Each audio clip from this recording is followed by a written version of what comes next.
Hello and welcome back to the Hampton Bins. You can see we are in my favorite place to be, which is very deep into the books. And if you are new here, hello, I am Heroin Bob. This channel is Bob Buys. So this is a dust jacket. I'm actually putting the dust jacket up on the top there. I'm going to end up putting it in my cart and that'll come into play later. This is a Terry Brooks novel. Any vintage science fiction and fantasy I find that's in good shape, I do end up putting that in my cart because that will go up on Whatnot. That is predominantly what I sell on Whatnot. So pretty much if it's in good shape and not completely torn up, it goes into the cart. Same thing with this one. This is the Landover series by Terry Brooks. This is kind of just me trying to show you that the bins are very low today. I find out later that's because these are actually the book bins from yesterday. They never took them back, which is unusual. Normally they took the books back around like 2:30, but they hadn't done that yesterday, and they actually bring out new bins in about like an hour. This is a kid's book. I am going to see if that's worth selling on Pango. Spoiler alert, it was not. So I set that back in the bin. So anything that I'm interested in, I will go ahead and put in my cart, and then I will do sorting later. I used to be able to use the table next to the registers to do that, but after 8 months of doing that, one of the employees said I wasn't allowed to do that anymore. So I tried to be a good reseller and listen to the employees when they tell me not to do something. So I was able to find another cart to do my sorting. But yeah, that made me sad. That happened last time. She was like, you can do it today, but don't do it ever again. I'm just like, okay. I also saw her working here today, so I decided to do that. So that is a C.S. Lewis, one of the Narnia books. So there are 7 books in the Narnia series. Most of them I do not pick up. I was just putting that aside up there just to see if that would be worth. If I found the rest of them, yes, I would pick them up. If I find the whole set, I will pick them up. But if I don't find the whole set, then it goes back. I did not find the whole set, so it went back. I thought that was a cross-stitch or sampler book. It was actually a religious music book, which was a surprise. So that one went into the stack. If you can see here, I am slowly putting the book's spine up. And I do that because it makes sure that I don't miss anything. It also makes it so it's easier for other people to shop. And I've noticed that if I do that, then more books get sold because it's less work for other people to dig through, so they're able to pull what they want out. So this is a YA book. It is Everyone Dies at the End. If this didn't have like a severe tear at the back, I would have absolutely picked that up. That would have sold super well on Pango. I would have turned in Second and Charles, but because it had that big tear on the back, I did end up passing on that. Someone who wants to read the book but doesn't want to pay, $17 for it can pick it up just to read it if they want to. But yeah, that was disappointing because that's probably one of the more recent pieces of YA that's super popular right now that I didn't find. So this is a Landover kids book. This is from the 90s. Those were sold at grocery stores. This is a vintage cookbook for the United Methodists, but it wasn't very big. Like there weren't very many recipes in it, and the recipes in it were not as interesting. I do pick up random vintage cookbooks, but that one wasn't speaking to me, so I just let that one pass. I was actually really happy to go through these books because I kind of figured maybe that there was something up with the books because all the regulars were there and none of them were looking through the books. It was very nice to have all the bins to myself, but now I know why. This is The Creation by E.O. Wilson. I am going to actually put that up on Pango. It just looked like a really nice regular fiction book, and that has done well for me. I just wanted to look it up. It did end up doing well on Pango, so that's where that's going to go. This is a piece of Shakespeare that's also going to go up on Pango. So again, classic lit has been doing well for me on Pango. It doesn't sell for much, but I'm picking that book up for 25 cents. If I sell it for $2, I'm making 5 to 6 times my money on that book. And for me, as I've mentioned multiple times, it's not just about making money. I love the fact that I can make money while also saving stuff from the landfill. Part of why I love being a reseller is the sustainability aspect of it, and I know I keep having to justify that to people here on the internet because they can't believe, why would you do that? You know, I think I had a comment on my last video being like, oh, well, if you only sell books for $2, that means you have to like sell 100 books to make $200. I will say I'm so glad you know how to math. There are some people that find that very hard, so congratulations. I thought about picking this up for myself, but I already have a couple of critiques on Chaucer. I just thought that this was, one, a really nice old copy. It also had the original Middle English in there as well. I had, in high school, I took a dual enrollment college course for English, and the teacher, her specialization was in Middle English. And so we got to read the original Chaucer in Middle English and have her read it to me, us in the, not just me, but the whole class in the original Middle English. And it was very fascinating to me. So that had caused me to kind of love Chaucer. It also was further endeared to me in The Knight's Tale, if you've not seen that movie with Heath Ledger in it. Cannot recommend that enough. It also has Alan Tudyk, as well as the guy who plays Vision, but I don't remember what his name is off the top of my head. I just think he's a very attractive and lovely man. But I like being able to save books from landfill because, again, a lot of the books that I'm buying are here at the bins. So the next stop here is going to be recycling or trash, or maybe in a Gaylord if it's lucky to go get sold off and then probably get sorted through again, and then also then probably end up in a landfill. So by finding Pango, I can save a lot more books and make a profit, and it be super fast. Because another thing, I'm not an Amazon FBA seller. I'm not a scanner.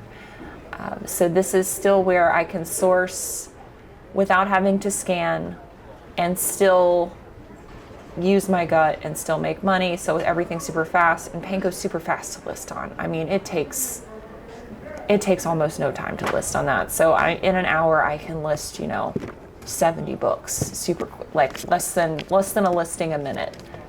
So super awesome. I'll stop talking to you guys about Pango and just talk about books some more. So again, I'm just going through and sorting things and putting them up in order so other people can see them. This is actually a brand new Bible. This is it's a waterproof Bible. And it's also in camouflage, so it's specifically meant for, taking your faith out while you're out hunting, which is interesting. But I did end up scanning that on eBay, and the sell-through rate's good, and the ASP is good. That, and I think one other book is that was one of my best. As far as sell-through rate and price, that Bible was probably the best thing I found at the bins today, even with the fresh bins that came out later. It just wasn't a good bins day today for me, which a good bins day for me is normally where I find at least over $300 worth of books. That was not the case today. But that's okay. You win some, you lose some. I don't lose anything. I only gain here. It's just, how much more do I win? I like to super win. So I will, when I'm sorting, put the dust jackets at the top of my cart and hope that I find the book, and then I'll make a pair. And sometimes that works out for me because then I will get to buy it. This is an awesome Fred Saberhagen fantasy novel that I absolutely would have kept if it wasn't tattery. So that is an instance of a science fiction or fantasy book that I will not buy just because of the fact that the condition's too bad. I can't save that, which is sad because that's absolutely something I would have picked up normally. So you see here, this bin isn't even that full, and it takes me a little bit to go through them. So like I said, so if there are 4 bins here, it takes me roughly 3 hours to go through the bins. I still only spent 3 hours here. So this is a choose your own adventure book, but I've never seen this style before. So this is a picture choose your own adventure book. So this is meant for even younger kids. So this is like 1st, 2nd grade level choose your own adventure. And I've never seen that before. I did scan it on Pango and there wasn't any sales history, and I kind of scanned it on eBay and there really wasn't a sales history, so I just ended up leaving that behind. I do feel like I should have picked it up just to try it, but it's a later, maybe next time. This is it's kind of like a cookbook, but not. It's got the recipes to make these holiday jars that you're supposed to give out as gifts. I remember this being super popular in the early 2000s, which is when this book was published. And I wasn't on that gravy train, but I think I maybe want to try it this year. It seems kind of nice.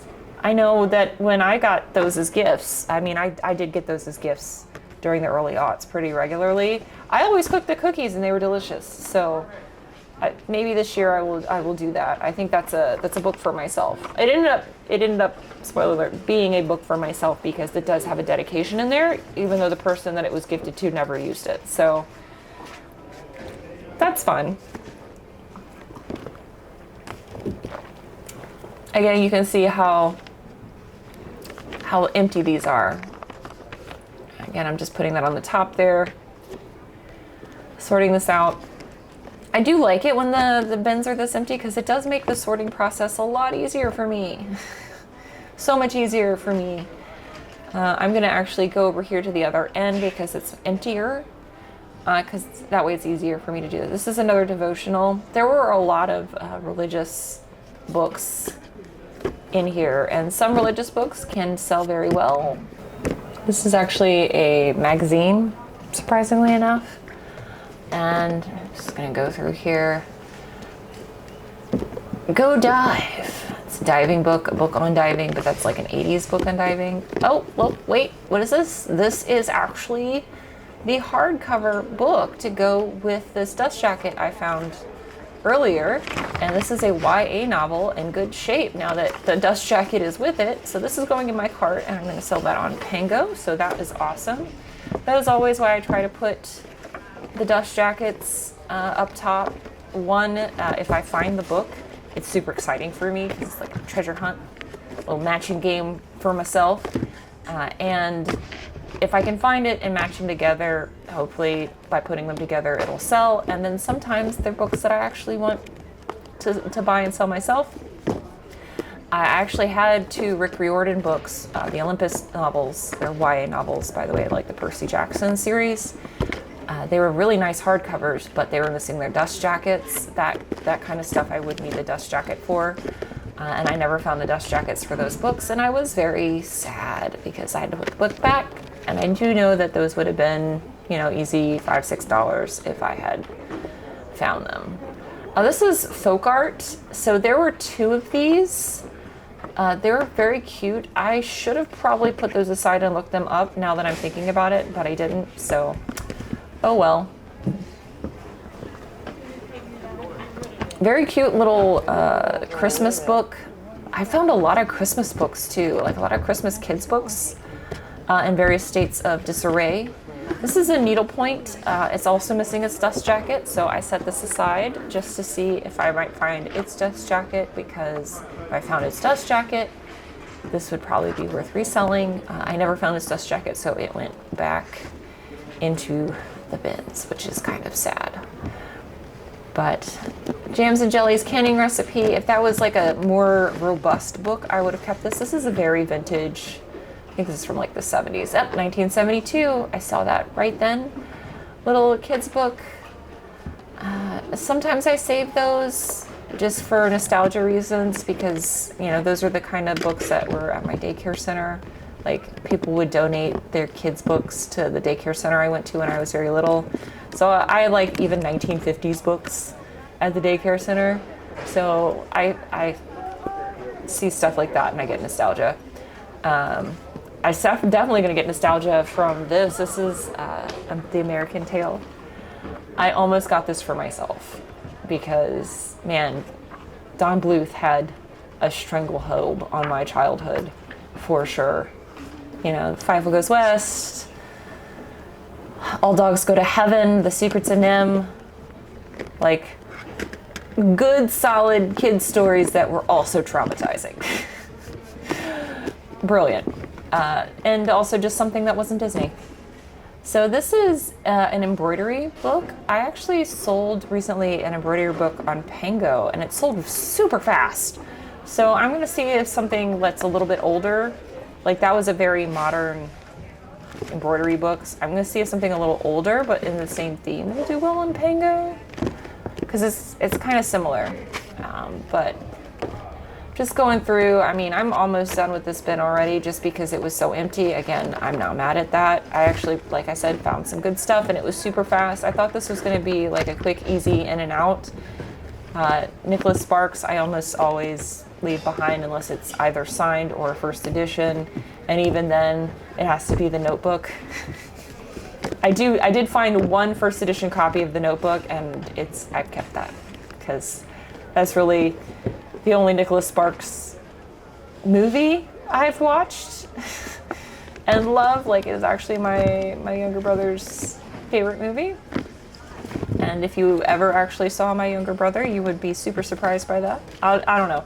Last time I talked to him, that was his favorite movie. That may have changed since then, but he's a big old softy. That's a book about dream interpretation. That ended up not being good. You know, some dream interpretation books I have sold for like, $30 or $40. It just depends on the book. So I always, when I find stuff like that, I pick it up and scan it or check it on eBay, because a lot of the ones that are worth quite a bit of money are ones that don't have barcodes because they're older. But I'm almost done with this bin. Again, I spent about an hour digging through these old bins, and I was finding some decent stuff, and then they took them away from me, and I got really sad because I was like, it's only like 10 o'clock. Why are you taking the bins away? Because again, normally they are gone at like 2:30, and they're like, oh, well, we're late today. So this is a Jeff Foxworthy joke book. We're late today, so we're gonna actually have all new bins come out, and the new bins that came out were just super full, like scary full, to where like I would move the books and stuff would start to like shift and fall over. So, I still only spent 3 hours here, but I didn't dig through all the new bins, and I'm done with this one, and hopefully you guys enjoyed watching me organize the books in this bin.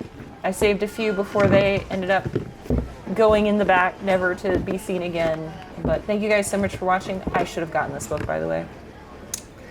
Yeah, I should have gotten it just to try it. I put it in there and then I second guessed myself. I will do it next time. A lot of second guessing myself today. I'm just gonna go for it because it's 25 cents. I feel like if it's got cats on it, it's an automatic win. But thank you guys so much for watching. I will see you guys in the next video, and until then, bye!